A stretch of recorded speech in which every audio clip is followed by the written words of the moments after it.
I still remember the night the sky turned blood red with fire and fear. The air smelled of gunpowder and smoke, and the crack of rifles echoed across the canyon walls. I was barely 17 then, more girl than woman, standing in the shadows of men's wars, my heart pounding against my ribs like a caged bird. It was during one of those raids, when settlers and soldiers clashed with my people, that he first laid eyes on me.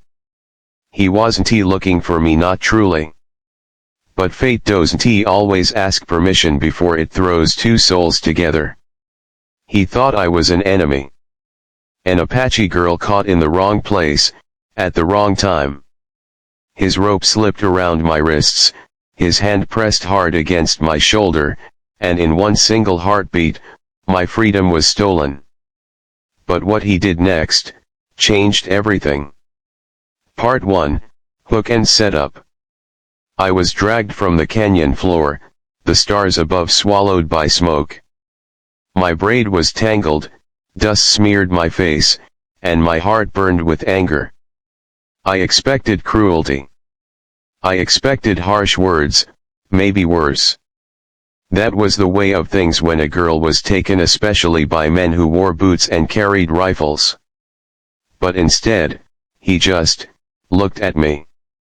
His eyes weren't cold like the others. They weren't filled with hate or hunger. They were confused, yes, but there was something else, something I couldn't name then. A softness, maybe. He led me away from the chaos, past the wounded and the dying. The fire crackled behind us, painting the night in gold and black. My wrists were bound, but my spirit was not broken. I lifted my chin high, though inside, I trembled. We stopped at a quiet patch of desert, the moon spilling silver light over us. He loosened the rope just enough so I could breathe, and for the first time, he spoke. "You're too young for this war," he said, his voice low, almost regretful. I didn't answer. I couldn't not in his language. My words were Apache, and his were foreign. Still, something in his tone told me he wasn't like the others. Part 2, Conflict and Connection. The next day, I expected to be handed over, maybe to soldiers, maybe to settlers. But he didn't take me there. Instead, he led me to a small cabin on the edge of the plains. It was rough-hewn, with smoke curling from its chimney and a corral out back where a horse grazed lazily. He offered me water, setting the tin cup on the table between us. My hands shook as I lifted it, the cool liquid sliding down my throat, washing away the taste of ash. He watched me, quiet, as if searching for something in my eyes. I didn't understand him, and he didn't understand me, not with words. But the silence between us was not empty. It was heavy, charged with something neither of us dared name. Days passed. He didn't treat me as a prisoner. He left the rope loose, sometimes not tying me at all. He cooked beans over the fire, the smell filling the cabin, and though he only pushed the plate toward me without a word, I knew it was his way of offering peace. One evening, as the sun melted into the horizon, painting the sky with streaks of crimson and gold, I saw him take off his hat and kneel by the creek. He dipped his hands into the water, washing away dirt and blood. And for the first time, I noticed the weariness in his shoulders, the scars on his skin, the quiet sorrow in his face. That night, when he untied my wrists completely, I could have run. The desert stretched wide, the canyon not far. My legs itched to flee. But my heart hesitated.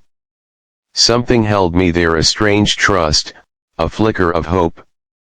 Slowly, we began to find ways to speak without words. He point at things: water, fire, horse, and I answer with my own language. We laughed sometimes when we got it wrong, and though it was clumsy, it built a bridge between us. One night, he handed me a blanket. Rough wool, warm against the chill. His eyes lingered on mine for a moment too long, and in that silence, I realized what I had feared at first was no longer true. He hadn't captured me. He had saved me from the fire, from the chaos, maybe even from myself. Part 3, Resolution and Reflection.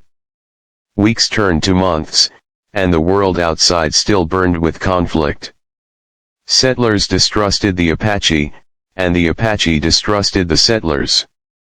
Yet inside that cabin, between those wooden walls, something fragile and beautiful bloomed. I began to see him not as the man who bound my wrists, but as the man who unbound my heart. He showed me kindness when I expected cruelty, patience when I expected scorn. One evening, as the prairie wind howled outside, he looked at me across the fire and whispered words I barely understood, but felt deep in my bones. I never meant to catch you. But I can't let you go. I didn't need a translation. My heart understood. That night, I sat beside him, shoulder to shoulder, the warmth of the fire blending with the warmth of something new, something neither bullets nor hatred could destroy. I had been taken, yes. But what he gave me was something I never thought I'd find in this harsh land.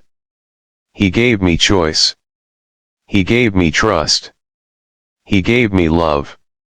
And so when I look back now, I no longer remember the rope, or the fire, or the fear.